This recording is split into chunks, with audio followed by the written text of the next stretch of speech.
Good morning, everyone.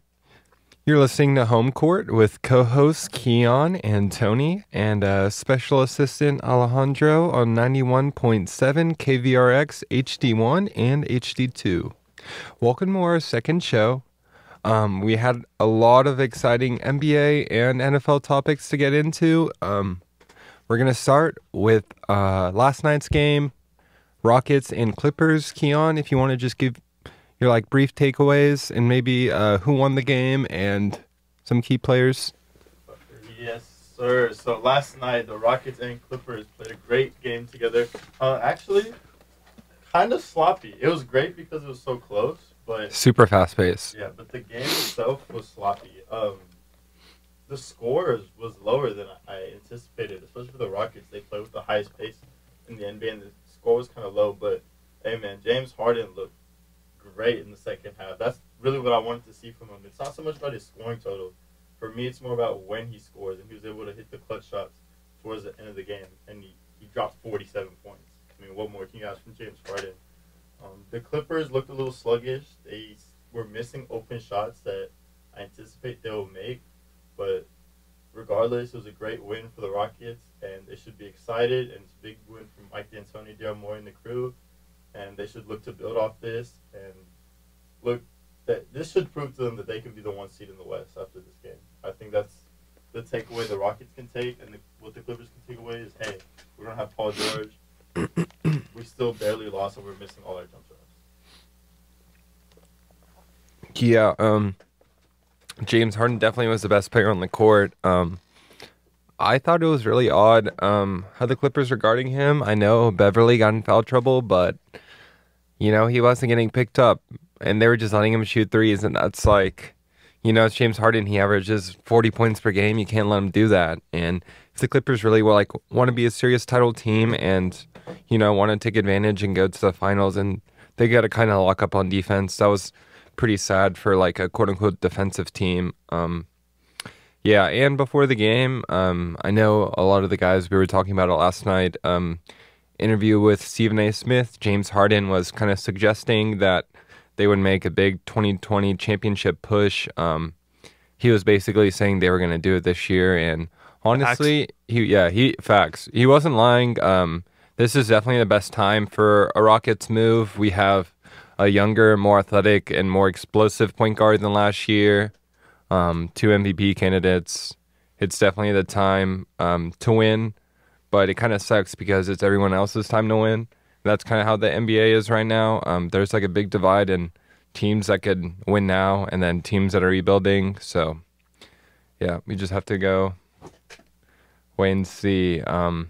Paul George is coming back. Something to know, Paul George is coming back next game. I know he didn't play in this game, but in this road trip, he's playing next game, I think, against the Thunder. Just from my view, I thought this was the most impressive one of the Rockets, the whole season. They're 8-3 right now, but they've been playing a majority of non-playoff teams. They've lost to the Bucks and Heat. Those were the 2 playoff teams that they've played. And I don't know, my key takeaways was that the Rockets can play defense when they want to play defense. They held the Clippers under 40% shooting from the field, and this was their best defensive outing of the season. Ever since that blowout against the Heat, they've been holding their teams around a respectable 100 points, and they've been on 5-game winning streak. So I feel like the Rockets have responded to D'Antoni's call out after that Miami Heat game. Yeah, D'Antoni's been preaching defense. Yeah. D'Antoni, the guy who just should take the D out of his name because they don't play any defense over there. The guy who needed his defensive coordinator basically to come back last year, and they don't have him anymore. You think he's been preaching guys who got to play defense?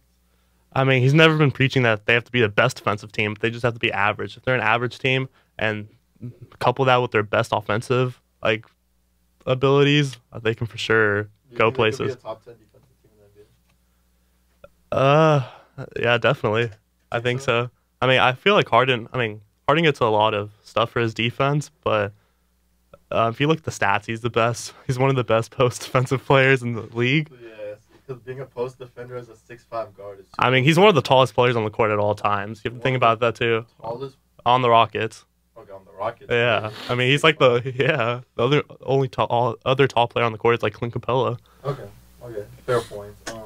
My takeaway from the game was that though it was a good win, the Rockets should look to build on it. I think this just proved that every loss is not the same. Every win is not the same.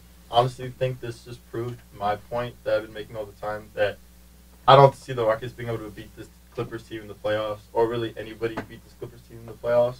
They don't even have Paul George, a top 10 player in the NBA. Once he comes back, According to you. According to the general census of fans who watch NBA, but no, but anyways, yeah, they're gonna get him back, and if you look at it offensively, they held the Rockets to 102 points. They slowed down the pace. That is what the Clippers need to do to beat the Rockets. Slow down the pace, and the fact that they could do it just in a regular season game, not even a playoff game. Playoff games, the pace gets slower, the ball movement there's more ball movement, the pace slows down a little bit. It's more of a half-court game, and the fact that they could hold them to 102 points in a regular season game just goes to show that they're gonna slow down the pace in the playoffs, and that's gonna be a struggle for the Rockets. I also think the Rockets role players are not looking very good right now. If you look at it. I mean, we're missing Daniel House and Eric Gordon. Yeah. Two of our but starters. Eric Gordon has been playing terrible, and I've quoted you on saying Daniel House is not very good. So I really don't think our role players are up to par. I mean, Harden had 47. I think Westbrook had 17. That's more than half of our 102 points right there. Like, a lot more than half. So really, where we're going to get the rest of the production, I don't think you can rely on any one player to score 47. If you look at it historically, the players who score a lot of points on their teams usually don't do well. Like, if you look at MJ, the year he averaged 37, I don't think they won the chip that year. The year Kobe averaged 35, I don't think they won the chip that year. So it's kind of hard to ask somebody to do all that scoring and expect to win a championship. And the last thing I want to say is I don't see them playing defense like that on the Clippers, mainly because of Paul George and because I just think they're going to hit more shots. If you watch the game, I don't think they hit like 1-3 in the whole first half. I don't see that happening. I also don't know if Harden will get those calls that he was getting that game come playoff time. I don't know. I think it's going to be scary Harden's shooting terribly right now, and he's averaging 37. But imagine if he just starts He shot shooting well last night. Yeah, he shot really well last night for sure. All right, so just a rundown on current NBA rankings.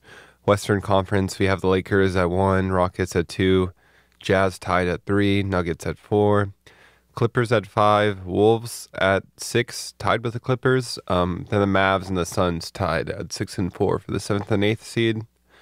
Eastern Conference, we got the Celtics, best team in the NBA, currently at 9 and 1. Raptors at 2, Heat at 3, Bucks at 4, 76ers at 5, Pacers on a hot streak at 6, tied with the Sixers. Then we have the Nets and the Cavs tied with the Hawks at 4 and 6. So it's pretty even. It's kind of how like we predicted the Eastern Conference. The bottom of the Eastern Conference is like pretty much up for grabs. But there is some serious teams in the conference. Don't get it twisted. Hey, the Cavs? The Cavs? No, maybe the Hawks. I don't know about the Cavs. Cavs have some young talent, but they're kind of entertaining to watch. But I don't think they're anything serious this year. So the Cavs aren't making the playoffs? No.